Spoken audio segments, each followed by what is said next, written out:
To improve the charity sector, focus on the weak links. Changing an entire sector is a coordination challenge. How do you get enough people doing the right stuff to make a difference? Improving the charity sector, either a particular aspect of it, or the entire sector, requires less focus on the high-profile charities and well-known people, and instead more focus on the people who aren't even aware of the charity sector and on the organizations that don't engage with other organizations in the sector. These are the people and organizations where even small changes can have large impacts. How strong is the sector? In 1983, Jack Hirschleifer, an American economist, introduced the concept of weak links, with the analogy of a low-lying island that is protected from flooding through a network of interconnected dikes. Each person on the island decides how strong a dike to build on their land, yet the island will be flooded if the weakest dike breaks. Hirschleifer, 1983. Hirschleifer's point was that isn't the average or total contribution of each person that protects the island but the minimum contribution. Gillett et al., 2009. The charity sector is a weak link environment, just like that island.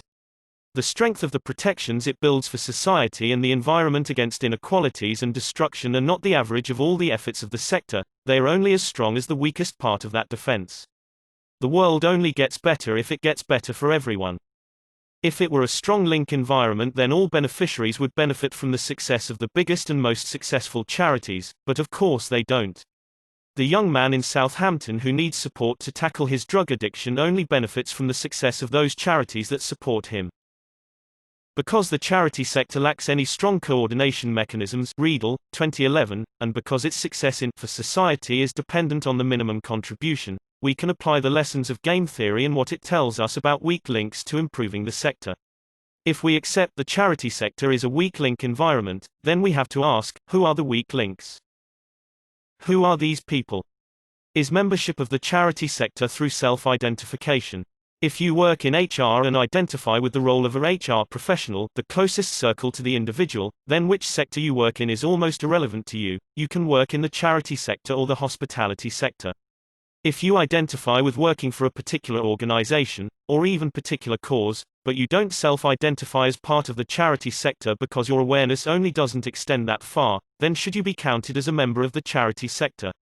But if you self-identify with the sector, as I obviously do, writing a blog post about it, then you most definitely consider yourself part of the charity sector.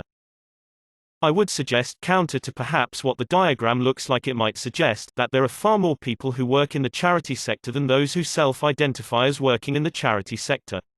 All those residential support workers who do amazing work supporting young people with autism.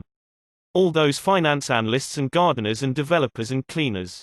We could, and should if we are being inclusive, consider all of these people as part of the charity sector, even if they don't themselves.